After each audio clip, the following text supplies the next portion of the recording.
राज्यामध्ये गुइलेन-बॅरी सिंड्रोमच्या रुग्णांच्या संख्येमध्ये आता वाढ होतीये। पुण्यापाठोपाठ सोलापूर आणि नागपुरात सुद्धा गुइलेन-बॅरी सिंड्रोमचा धोका वाढलाय। पुण्यातील रुग्णांची संख्या 111 वर पोहोचली आहे, तर 17 रुग्ण यातले व्हेंटिलेटरवर आहेत। तिकडे सोलापुरात सुद्धा जीबीएसचे 2 नवीन रुग्ण सापडलेत। 2 दिवसापूर्वीच एका रुग्णाचा तिकडे मृत्यू सुद्धा झालाय।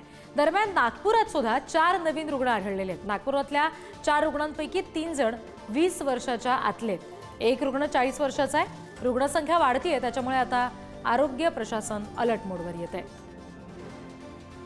तर जीबीएसचे नेमके किती रुग्ण कुठे सापडलेले आहेत बघूयात। गुइलेन-बॅरी सिंड्रोम आहे हा। पुण्यामध्ये एकूण रुग्णसंख्या 111 वर गेली आहे, ज्यातले व्हेंटिलेटरवर 17 जण आहेत। सोलापूरमध्ये सुद्धा रुग्णसंख्या 3 आहे, एकाचा दुर्दैवाने मृत्यू झालाय। नागपूरमधली रुग्णसंख्या 4 वर गेली आहे, ज्यातला एक रुग्ण व्हेंटिलेटरवर आहे।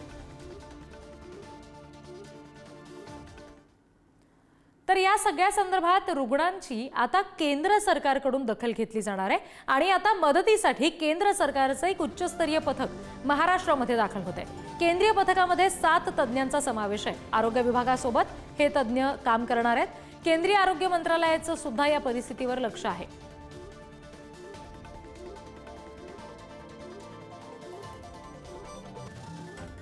आणखी तपशील आपण घेणार आहोत। प्रतिनिधी ज्ञानेश्वर चौतमल हे आपल्याशी जोडले गेलेले आहेत, त्यांच्याशी आपण या संदर्भात बोलणार आहोत।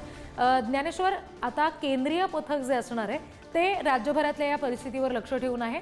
कशा पद्धतीने राज्यातल्या आरोग्य यंत्रणेसोबत केंद्रातलं हे पथक काम करेल?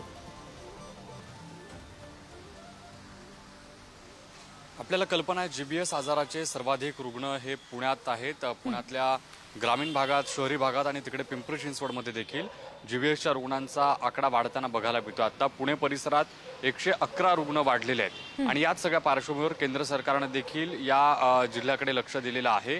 केंद्राचं पथक या सगळ्या पुण्यातल्या परिस्थितीवर लक्ष ठेवून असल्याचं सांगितलं जातंय। काल आरोग्यमंत्र्यांनी स्वतः पुण्यात येऊन ज्या भागातून दूषित पाणी पुरवठा होतोय किंवा ज्या भागात सर्वाधिक रुग्ण आहेत अशा भागात पाहणी केलेली आहे। पुण्यात ज्या रुग्णालयांमध्ये जीबीएसचे रुग्ण ॲडमिट आहेत त्यांची देखील भेट घेतलेली आहे। या सगळ्या संबंधानं आवाहन केलं जातंय ते म्हणजे पाणी उकळून पिण्यासाठीचं आणि उघड्यावरचं अन्न जे आहे ते न खाण्याचं।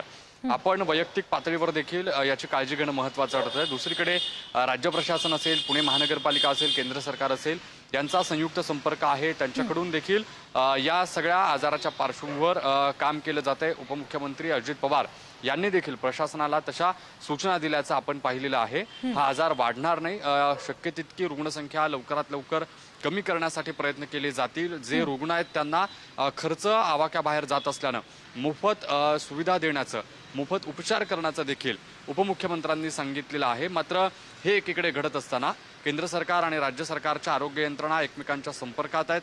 त्यांच्या वतीनं या सगळ्या प्रकरणावरती लक्ष ठेवलं जात आहे। योग्य त्या उपाययोजना आणि वेळोवेळी जे मार्गदर्शन आहे ते केलं जात असल्याचं बघायला मिळतं। जी ज्ञानेश्वर, धन्यवाद दिलेल्या माहितीसाठी।